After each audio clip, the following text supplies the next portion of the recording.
Hi there, everyone. My name is Adam Capek. I am one of the consultant anaesthetists at the Glasgow Royal Infirmary. I'm also one of the NHS Greater Glasgow and Clyde leads for widening access to medicine. I guess what that really means is most of my day job is spent putting people to sleep for operations, looking after ladies having babies on labour ward. But I also spend a lot of my time in terms of schools engagement, looking at people's potential careers in the NHS, particularly if they want to go forward and study medicine.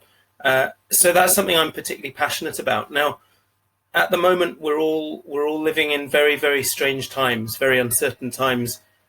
For instance, I normally do lots and lots of lecturing face-to-face, and I'm not able to do that at the moment.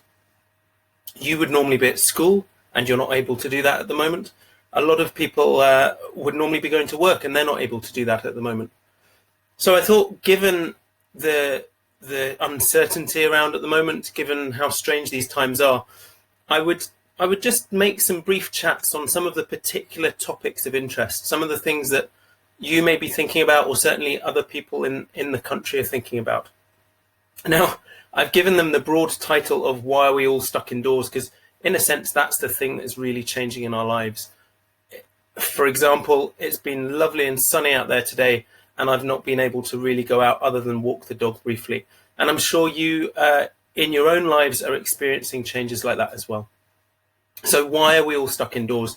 And in terms of what I'm going to talk about, so I'm going to talk a little bit about what is the NHS. We're all talking about the NHS at the moment, but really, do we all understand exactly what it is? Who works in the NHS? Obviously, you might think of people like myself, so doctors. You may well think of nurses, midwives.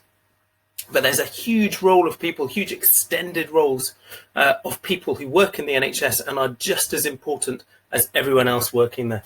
So I think we'll have a brief chat about all of those people. I'll also talk a little bit about what's the big deal with coronavirus. Why is it that we see viruses all day, every day? We come up against them, our immune systems come up against them and fight them off. What's the big deal about coronavirus? Why has this virus seemingly brought the world to a halt? So let's ask some questions about that and let's discuss that just briefly, but we will touch upon it. And finally, a question that's quite close to my heart. What is a doctor? Now, there's obviously some simple answers to that, like someone who's been to medical school, but there are also some more complex answers. What is the essence of being a doctor? What is our role, especially in a healthcare crisis such as the one we're facing? So I hope that's all interesting. I hope you find these talks worthwhile. A few other thoughts just while I'm at it. As I say, these are very strange and challenging times for all of us, and emotions are running high, and different emotions. Some people are very frightened by what's going on at the moment. Some people are angry.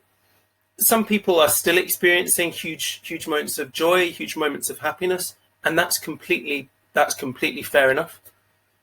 Some people are really struggling to sleep. Now, whichever range of emotions you're experiencing at the moment, they're all completely fair enough. We're all in the same boat and we're all experiencing them together. So all I would say to you is just remember, this too shall pass. Everything in life has a cycle to it. A year ago, we wouldn't have possibly believed of some of the changes that the world's undergoing at the moment. And a year's time, we might not even be able to believe what we're currently living through. But it will end. This will change. This will end. So just keep looking after yourselves, keep looking after each other, and just keep the chins up. So I hope you find this series of talks interesting, and I'll be with you soon with the next one. Thank you very much. Cheers.